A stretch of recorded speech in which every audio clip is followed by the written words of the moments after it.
গল্পটা শুরু হয় 1875 বা 76 সালের দিকে। সাহিত্য সম্রাট বঙ্কিমচন্দ্র চট্টোপাধ্যায় লিখলেন বন্দে মাতরম। 1882 সালে তার বিখ্যাত আনন্দমঠ উপন্যাসে গানটি জায়গা পেলেও এটি আসল প্রাণ পায় 1896 সালে। এরপর 1905 সালের বঙ্গভঙ্গ। লর্ড কার্জন বাংলাকে দুটুকরো করার নির্দেশ দিলে বাংলার আকাশে বাতাসে আছড়ে পড়ে এই স্লোগানটি বন্দে মাতরম। বন্দে মাতরম শব্দটির আবিধানিক অর্থ কেবল সম্মান জানানো নয়। সংস্কৃত বন্দে শব্দের সমর্থক অর্থ হলো বন্দনা করা বা আরাধনা করা বা উপাসনা করা, আর মাতারাম মানে মাকে। এখন প্রশ্ন হলো, এখানে মা বলতে কি নিজের জন্মধাত্রী মা বা নিছক মাটির টুকরোকে বোঝানো হয়েছে? না, এখানে মা বলতে বোঝানো হয়েছে ভারত মাতাকে। আর হিন্দু সংস্কৃতিতে ভারত মাতা কোনো বিমূর্ত ধারণা নন, তিনি একজন সুস্পষ্ট দেবী। 1905 সালে বিশ্বকবি রবীন্দ্রনাথ ঠাকুরের ভাইপো প্রখ্যাত শিল্পী অবীন্দ্রনাথ ঠাকুর এই ভারত মাতার একটি বিখ্যাত ছবি এঁকেছিলেন। সেই ছবিতে ভারত মাতা হলেন 4 হাত বিশিষ্ট এক দেবী মূর্তি, যার হাতে রয়েছে বেদ, ধানের শীষ ও জপমালা।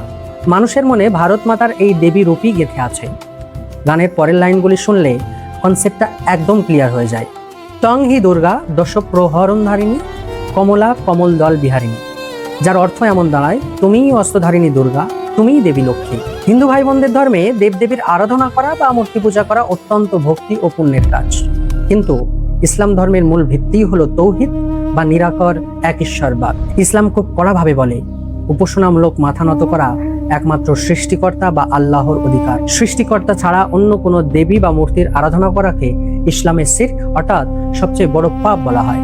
তাই মাতৃভূমিকে দেবী রূপে কল্পনা করে তার আরাধনা করা একজন মুসলিমের পক্ষে ধর্মীয় কারণে মানা সম্ভব নয়। আরও একটি আমাদের বহু চর্চিত স্লোগান ভারত মাতা কি জয় প্রসঙ্গটি। হিন্দু ভাই বোনেরা একটু খোলা মনে ভাবলেই বুঝবেন, মুসলিমদের কিন্তু দেশের জয় চাইতে একটুও সমস্যা নেই। যদি বলা হয় ভারতের জয় হোক, জয় হিন্দ, হিন্দুস্তান জিন্দাবাদ বা মাদারি ওয়াতান জিন্দাবাদ, এতে মুসলিমরা হাসি মুখে গলা মেলায়, কারণ এখানে ভারত বলতে শুধু একটি দেশ বা রাষ্ট্রকে বোঝানো হচ্ছে। কিন্তু যখন বলা হয় ভারত মাতা কি জয়, তখন সেই অবীন্দ্রনাথ ঠাকুরের আঁকা বা মানুষের মনে গেঁথে থাকা সেই দেবীর জয়ধ্বনি দেওয়া হয়। দেশের জয় চাওয়া আর একজন দেবীর জয়ধ্বনি দেওয়া দুটোই এক জিনিস নয়। বিষয়টা একটা সহজ উদাহরণ দিয়ে ভাবুন। একজন নিরামিষভোজী মানুষকে যদি আপনি জোর করে মাংস খেতে বাধ্য করেন, তার যেমন নিচের বিশ্বাসের জায়গায় কষ্ট হবে, ঠিক তেমনি একজন একেশ্বরবাদী কোনো মূর্তির জয়ধ্বনি দিতে বললে তার ধর্মীয় বিশ্বাসে আঘাত লাগে।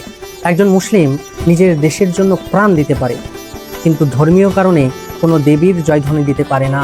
অর্থাৎ মূল আপত্তিটা দেশপ্রেমের অভাব নয়, বরং নিজের ধর্মের প্রতি আনুগত্য।